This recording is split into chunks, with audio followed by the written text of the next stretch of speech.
Hola, mi nombre es Ari Yaniv. Este es un video para la asignatura Política y Relaciones Internacionales de la Universidad de AN. Voy a compartir mi opinión personal acerca de la posición que tienen las Naciones Unidas dentro del conflicto palestino-israelí y si este es vinculante, si este tiene una importancia. Bueno, dentro de su estatuto general, las Naciones Unidas es un organismo que fomenta la paz y busca la seguridad, promociona políticas de desarrollo económico, social, de educación, además de que promueve los derechos humanos. En vista de esto, formula acuerdos o digamos que motiva a los estados a cumplirlos, ¿no?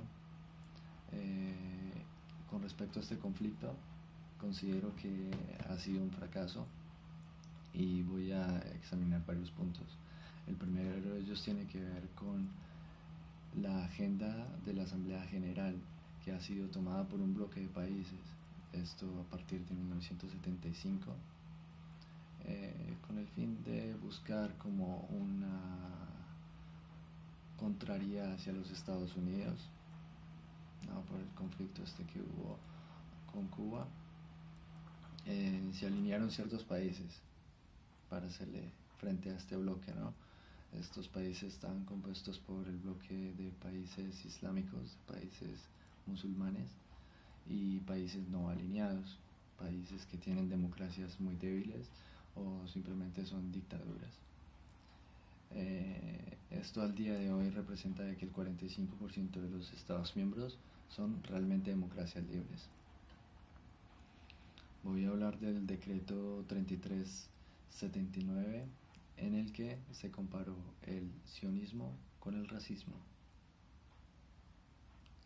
En este se atacó la base moral de la existencia de Israel como pueblo-nación.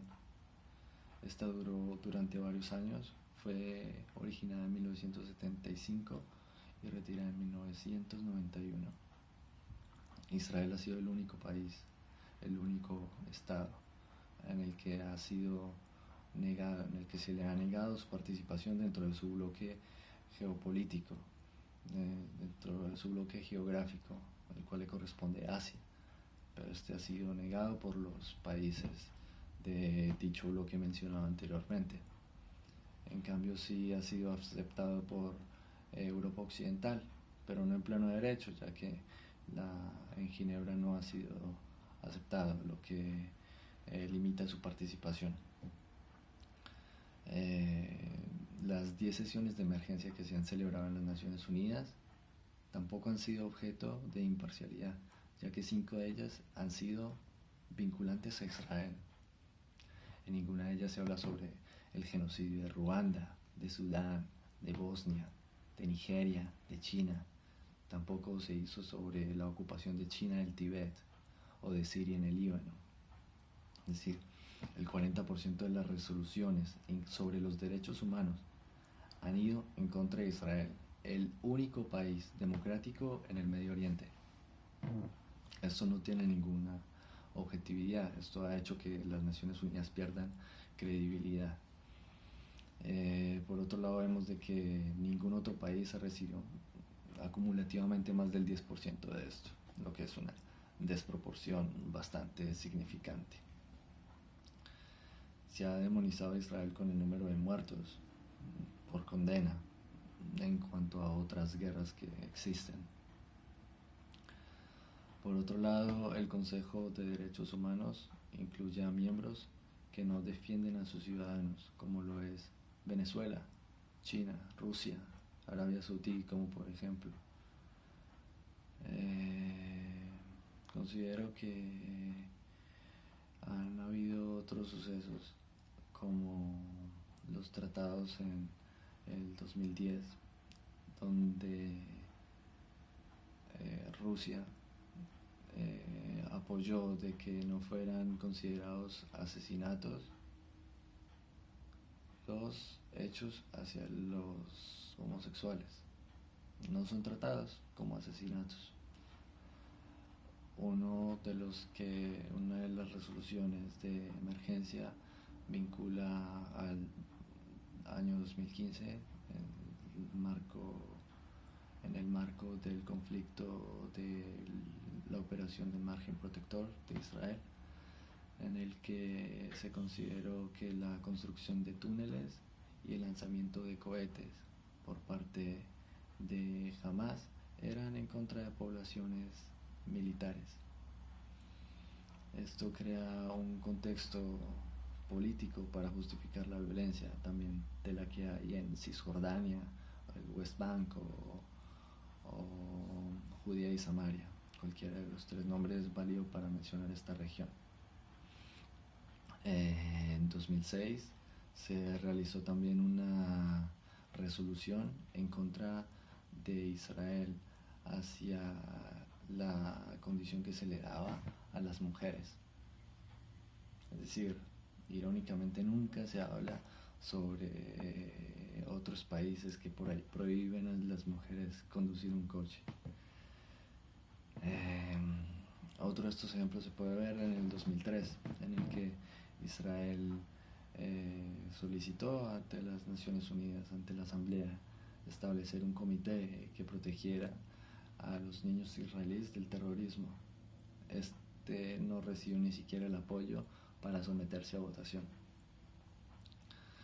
Y de lo que les quería hablar en el comienzo, en el 2009, en plena convención, en plena conferencia de las Naciones Unidas en contra del racismo, el presidente de Irán públicamente invitó a aniquilar a Israel, además de que volvió a mencionar el sionismo como origen del racismo. Recordemos qué pasa cuando se le vincula a un grupo étnico la causa de todos los problemas. Es que no se aprende de la historia. Por otro lado, otra organización de las Naciones Unidas, el cual es la UNESCO, pone en duda hechos históricos. Esta entidad promueve la cultura, promueve la educación, ¿no?, el patrimonio de la humanidad, pero pone en duda una cultura de más de 3000 años, como la judía, pero no pone en duda otras como la china, como la japonesa, que son culturas también milenarias. No tiene que ver como con un tema de judeofobia, porque no hay otra explicación.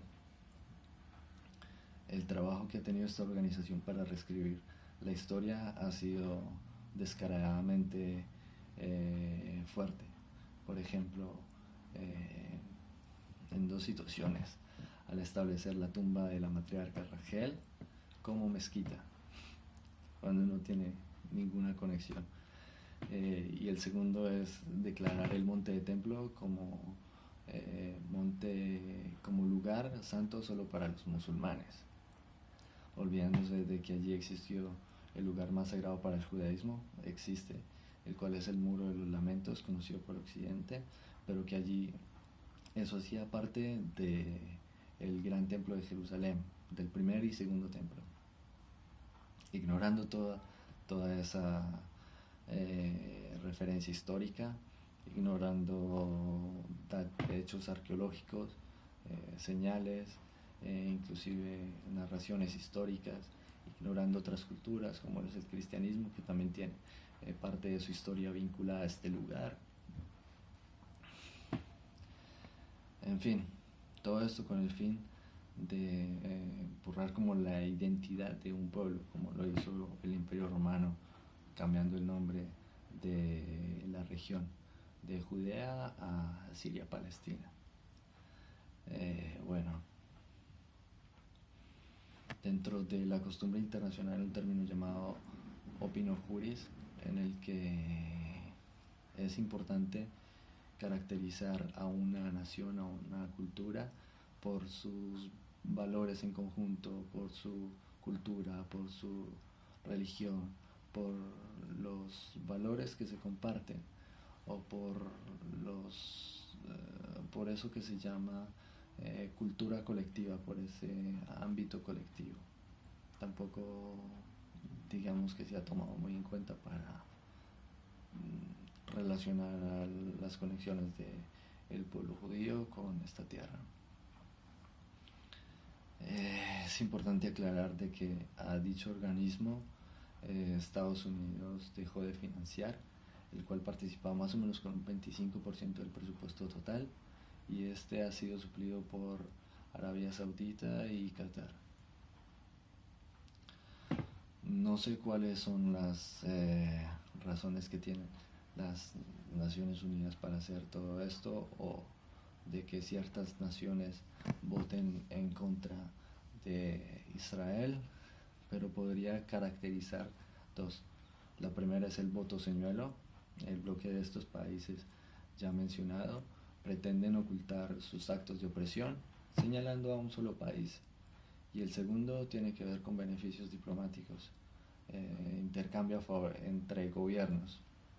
Hay gobiernos que realizan múltiples inversiones y que son ricos en recursos y pueden financiar ciertos programas en otros países, entonces buscan, digamos, que esas otras ayudas.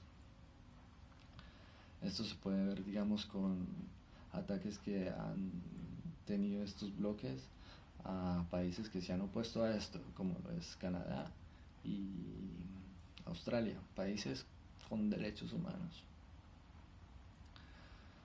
Por otro lado, vemos de que en el secretario número 7 de las Naciones Unidas, Kofi Annan, hizo un comentario acerca de esa obsesión que tienen de atacar a Israel, el que dijo de que si hicieran esas resoluciones de comportamiento hacia que utilizaran esos mismos criterios que utilizan para Israel con los otros estados, estaría bien, pero no lo hacen así. Bueno, yo considero que las Naciones Unidas deberían aceptar, bueno, a cada miembro que realmente acepte las obligaciones de la Carta y las cumpla, ¿no? Por el lado del Consejo de Seguridad, mucho se ha hablado de que Israel tiene el apoyo 100% de Estados Unidos, y que siempre ha sido así, pero vale la pena recalcar que el veto que tiene las Naciones Unidas, los Estados Unidos en el Consejo de Seguridad, el 40% ha vetado las decisiones que han ido en contra de Israel, mientras que el 60% se ha abstenido, mientras que otros países que forman parte de como Rusia, han vetado situaciones que tienen que ver con dictaduras y de violaciones a derechos humanos en contra de población civil. Considero que los miembros que no son permanentes de este Consejo de Seguridad no deberían ser aceptados si tienen una dictadura. Es decir, estos países, cuando hacen parte de esto, tienen derecho a voto, pero no pueden ser vetados. Por otro lado, países que han apoyado mucho a las Naciones Unidas deberían ser admitidos dentro del Consejo de Seguridad, como lo es Alemania y Japón, países que, si bien perdieron la Segunda Guerra Mundial y por eso no están dentro de este consejo, en este momento son de los mayores contribuidores económicamente para este organismo. Por otro lado, también, ¿por qué no analizar la participación de Brasil o de India, que son los mayores aportadores en tropas hacia las misiones de paz que existen? Es decir, se debería replantear de que si un país es democrático y respeta los derechos humanos, debería darse el